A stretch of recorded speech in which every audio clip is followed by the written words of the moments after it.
Hi everyone, welcome to CP Commerce for You YouTube channel. This is useful for who are doing MBA, MCOM and all others commerce related students.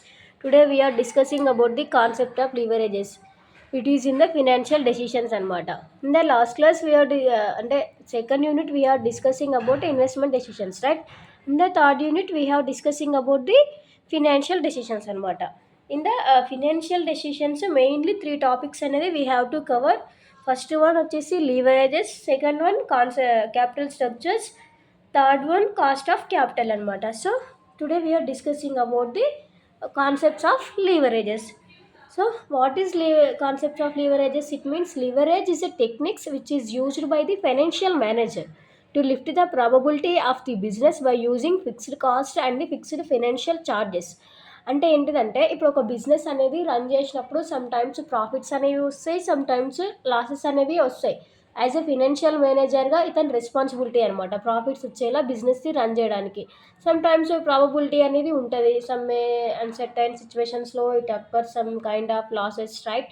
So this called concepts of leverages అనమాట. Types of leverages mainly categorized into three types. One is operating leverage, financial leverage, combined leverage అనమాట. Coming to operating leverage. Operating leverage, it means it will be the exist whenever we have fixed cost in the total cost structure of the organization. అంటే ఏంటిదంటే ఇప్పుడు ఒక organisation run చేస్తున్నప్పుడు total cost అనేది ఉంటుంది కదా. Total cost అనేది ఎట్లా వస్తుంది అంటే fixed cost plus variable cost రెండు చేస్తే టోటల్ కాస్ట్ అనేది వస్తుందన్నమాట. So distinctives of fixed cost and variable cost of the total cost అనమాట. It will be remains same irrespective of the level of the activity.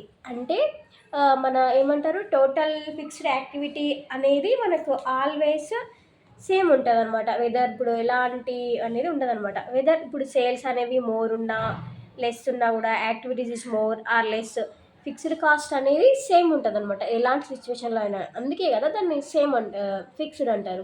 For example ఏంటంటే ఒక salaries అయిండొచ్చు, insurance అయిండొచ్చు, rent and depreciation, ఇలాంటివన్నీ fixed cost అనమాట. ఇవి change అనేవి అవ్వవు. ఇంకేంటిదంటే మళ్ళీ disproportionate change between the operating profits and the sales అనమాట ఇది అనేది. సో ఇట్ మీన్స్ ఏంటిదంటే రెండు ప్రాపర్షనేట్లో ఉండవు అనమాట. డిస్ప్రాపర్షనేట్ అంటే ఒకటి ఇంక్రీజ్ అయినప్పుడు ఒకటి డిక్రీజ్ అవ్వడం, డిక్రీజ్ అయినప్పుడు ఇంక్రీజ్ అవ్వడం కదా. సో లైక్ దట్ అనమాట. సో డిస్ప్రపోర్షనేట్ అంటే 30% కదా. So 30% increase in the sales. So in case of ఇప్పుడు సేల్స్ అనేవి 30% ఇంక్రీజ్ అయినప్పుడు ప్రాఫిట్స్ అనేవి 30% ఇంక్రీజ్ అవ్వాలి కదా. బట్ 30% ఇంక్రీజ్ కాకుండా 45% అనేది ఇంక్రీజ్ అవుతుందన్నమాట. So degree of operating leverage is equals to contribution by EBIT అనమాట. సో కాంట్రిబ్యూషన్ అనేది ఎలా వస్తుంది? Sales minus variable cost, right? We are discussing in previous classes. So by divided by EBIT, right? EBIT అనేది ఎలా వస్తుందంటే మన contribution అనేది already వచ్చింది కదా, contribution minus fixed cost. Contribution minus fixed cost చేస్తే ఈబిఐటి వస్తుంది. అలాగే కాంట్రిబ్యూషన్ వచ్చేసి సేల్స్ మైనస్ వేరియబుల్ కాస్ట్ చేస్తే కాంట్రిబ్యూషన్ అనేది వస్తుందన్నమాట. Coming to the financial leverages ఏంటిదంటే financial leverages results from the use of fixed financial charges అనమాట. మెయిన్లీ ఇంట్రెస్ట్ అండ్ డెప్ట్ ప్రిఫరెన్స్ డివిడెండ్స్. అంటే ఇప్పుడు మనం ఇన్ కేస్ ఇంట్రెస్ట్ కానీ ఇంట్రెస్ట్ డెప్ట్ మీద పే చేస్తాం కదా, ఐదే అండ్ ప్రిఫరెన్స్ డివిడెండ్స్, ఈ రెండింటిని మనం ఈక్వల్స్ చేస్తే మన ఫినాన్షియల్ పొజిషన్ ఎలా ఉంటుంది అని కనుక్కోవడమే we have to discussing here అనమాట. So it will be exist whenever we have fixed financial charges in the capital structure of the business అనమాట. ఇప్పుడు క్యాపిటల్ స్ట్రక్చర్ అనేది ఫిక్స్డ్గానే ఉంటుంది కదా మన బిజినెస్లో. దాన్ని ఇప్పుడు మెయిన్లీ 2 సోర్సెస్ ఆఫ్ ఫండ్స్, ఇప్పుడు మన క్యాపిటల్ స్ట్రక్చర్ అనేది ఉంటుంది కదా, అవి మెయిన్లీ 2 కేటగరీస్ అనుకుంటే 2 సోర్సెస్ నుంచి మనం ఫండ్స్ అనేవి రేస్ చేస్తాము అనమాట. ఫస్ట్ టైప్ ఏంటిదంటే carry fixed rate of the return in the form of interest or preference dividend అనమాట. ఇప్పుడు మనం ఫిక్స్డ్ రేట్ అనేది ఇట్లా ఫిక్స్డ్ చేస్తాం కదా, ఇంట్రెస్ట్ ఇంత, ప్రిఫరెన్స్ డివిడెంట్ అయినా కూడా 12%, like that we have to discuss. Interest అనేది కూడా according to the capital we have to decide అనమాట. ఒకటి ఈ టైప్. ఇంకోటి ఏంటిదంటే do not bear any fixed rate of the financial charges అనమాట. దీనికి ఎలాంటి పర్టికులర్ పర్సెంటేజ్ ఆఫ్ చార్జెస్ అనేవి ఏమి ఉండవు అనమాట. లైక్ ఈక్విటీ షేర్ హోల్డర్స్ ఉండొచ్చు, according to profits we have to distribute, right. ఇక్కడ మనకి ఎలాంటి సిచ్యువేషన్స్ అనేవి ఉండవు అనమాట. ఎఫెక్ట్ ఏంటిదంటే ఇట్ బిజినెస్ హ్యావింగ్ మోర్ డెప్ట్ content in the capital structure then business pay the more interest అనమాట. క్యాపిటల్ స్ట్రక్చర్ అనేది ఎక్కువ ఉన్నప్పుడు ఆటోమేటిక్గా we have to pay the more interest, right. So the business does not have more డెప్ట్ content అనమాట. No డెప్ట్ content ఉన్నప్పుడు no financial leverages అనమాట. ఇన్ కేస్ మోర్ డెప్ట్ కంటెంట్ ఉన్నది అనుకో, మోర్ డెప్ట్ కంటెంట్ ఉన్నప్పుడు మోర్ ఫైనాన్షియల్ లివరేజెస్ ఉంటుంది. ఇన్ కేస్ ఆఫ్ ఏమంటారు లెస్ కంటెంట్ లివరేజ్ ఉన్నప్పుడు లెస్ ఫైనాన్షియల్ లివరేజ్ అనేది ఉంటుంది అనమాట. In case no financial charges ఉన్నప్పుడు లో ఫైనాన్షియల్ లిమిట్స్ అనేవి ఉంటాయన్నమాట. ఎఫెక్ట్స్ ఏంటిదంటే విత్ బిజినెస్ హ్యావింగ్ మోర్ డెప్ట్ content in the capital structure in the more payment.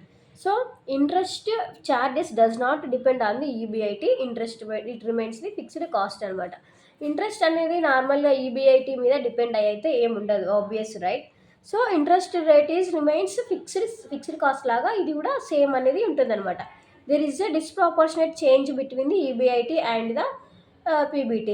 ప్రీవియస్గా మనం డిసైడ్ చేసుకున్నట్టుగా disproportionate between operating profits and sales ఎలాగో ఇక్కడ కూడా disproportionate change between the EBIT and the PBT అనమాట. ఈబీఐటీ ఇప్పుడు ఇన్ కేసు రెండు రివర్స్లో అన్నాం కదా. ఇఫ్ ఇన్ కేసు ఈబీఐటీ అనేది 20% అనేది ఇంక్రీజ్ అయింది అనుకుంటే మన పీబీటీ అనేది 70% అనేది ఇంక్రీజ్ అవుతుంది అనమాట. అంటే దీనికి డబుల్ త్రిబుల్గా ఇంక్రీజ్ అవుతుంది అనమాట. ఈబీఐటీ 20% ఇంక్రీజ్ అయితే పీబీటీ అనేది 70% ఏకంగా ఒకటేసారి ఇంక్రీజ్ అవుతుంది అనమాట. సో ఏమంటారు, degree of financial leverages equals to EBIT by PBT అనమాట. EBIT by PBT. ఈబీఐటీ అంటే ఏంటిదంటే earnings before interest rate. PBIT it means profit before the taxes అనమాట. Coming to the third one, combined leverages it is nothing but the combination of operating and the financial leverages అనమాట. అంటే ఏంటిదంటే రెండు combined చేస్తే combined leverages అనేది వస్తుంది అనమాట. Operating లివరేజెస్లో మనం ఏమని నేర్చుకుంటాం, వీ హ్యావ్ ఫిక్స్డ్ కాస్ట్ అనేది రిమైన్స్ సేమ్ ఉంటుంది, మళ్ళీ అల్టిమేట్గా చేంజ్ అవ్వదు. వేరియబుల్ కాస్ట్ అనేది అకార్డింగ్ టు సిచ్యువేషన్ అనేది చేంజ్ అవుతుంటుంది, బట్ ఫిక్స్డ్ కాస్ట్ అనేది సేమ్ ఉంటుంది కదా. సో మనకి రిస్క్ అనేది కూడా ఫిక్స్డ్గా అనేది ఉంటుందన్నమాట. ఇంకేంటిది, operating leverages exist whenever we have the fixed cost, right. So financial leverages ఏంటిదంటే ఫినాన్షియల్ రిస్క్ని చేపిస్తుంది అనమాట. ఆపరేటింగ్ లివరేజెస్ ఏంటిదంటే బిజినెస్ రిస్క్ని తెలియజేస్తుంది అనమాట. So degree of combined leverage is equals to degree of operating leverages multiplied with the degree of financial leverages అనమాట. It కంప్లీట్గా ఏం షో చేస్తుంది అంటే it was overall risk of the firm combined leverages అనమాట. నా today we are completely discussing about the concepts of leverages, right. మన business అనేది probability అనేది ఉంటుంది అనమాట. ఏదైనా కానీ business profits either losses. So మనం మంచిగా పర్ఫెక్ట్గా రన్ చేసుకోవడానికి లివరేజెస్ అనేది we have to use the this methods anamata in practical business. So thank you all.